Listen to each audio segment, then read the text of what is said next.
আজকাল বাংলাদেশের রাজনীতিতে হঠাৎ করে কিছু শব্দ খুব বেশি শোনা যাচ্ছে, যেমন আজাদি, ইনকিলাব, বন্দোবস্ত, ইনসাফ। এগুলো কেন এত আলোচনায়? আসলে এর পেছনের কী গল্প?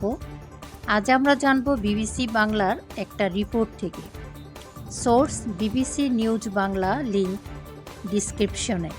2024 সালের আগস্টে শেখ হাসিনার সরকার পড়ে যাওয়ার পর থেকে আন্দোলনকারীদের বক্তৃতা, টকশো, র্যালি সব জায়গায় এই শব্দগুলি উঠে এসেছে। বিতর্ক কোথায়? কেন কেউ কেউ বিরোধী? চলুন জেনে আসি। বিএনপি লিডার ইকবাল হাসান মাহমুদ টুকু বলেছেন, ইনকিলাব জিন্দাবাদ, ইনকিলাব মঞ্চ, এগুলোর বাংলার সঙ্গে কোনো সম্পর্ক নেই। যারা আমাদের মায়ের ভাষা কেড়ে নিতে চেয়েছিল, এগুলো তাদের ভাষা। ভাষা শহীদ দিবসে এটা বলে তিনি বাংলা ভাষার পক্ষে দাঁড়িয়েছেন। জামাতে ইসলামের আমির শফিকুর রহমান পোস্ট করেছেন, ইনশাআল্লাহ আগামীর বাংলাদেশ ইনসাফের বাংলাদেশ, ইনকিলাব জিন্দাবাদ। কিন্তু ভূতপূর্ব অ্যাডভাইজার মাহফুজুর আলম বলেছেন, ভাষা নিশ্চল না। যে শব্দ দিয়ে রাজনৈতিক আকাঙ্ক্ষা প্রকাশ সহজ, সেটাই চলবে। ভাষার দুয়ার খুলে দাও। ভাষাবিদের মতে চিন্তার কোনো দরকার নেই। ঢাকা বিশ্ববিদ্যালয়ের প্রফেসর তারিক মঞ্জুর বলেছেন, এগুলো বিকৃত নয়, হুমকিও নয়। বাংলা একটি মিশ্র ভাষা, ইংরেজি, আরবি, ফার্সি থেকে শব্দ নিয়েছে। উদাহরণ, আওয়ামী লীগ, কমিউনিস্ট ইউনিয়ন।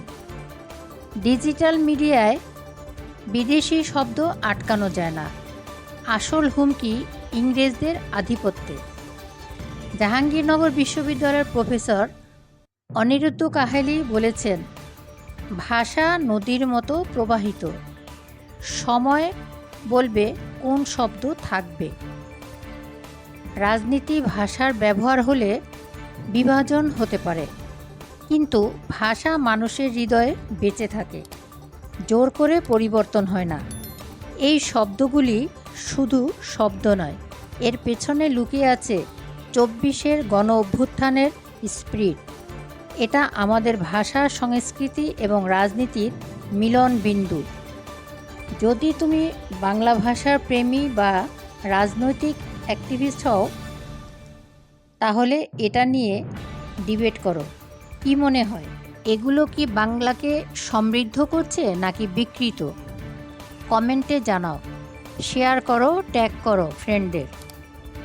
আল্লাহ হাফেজ, সবাই ভালো থাকো।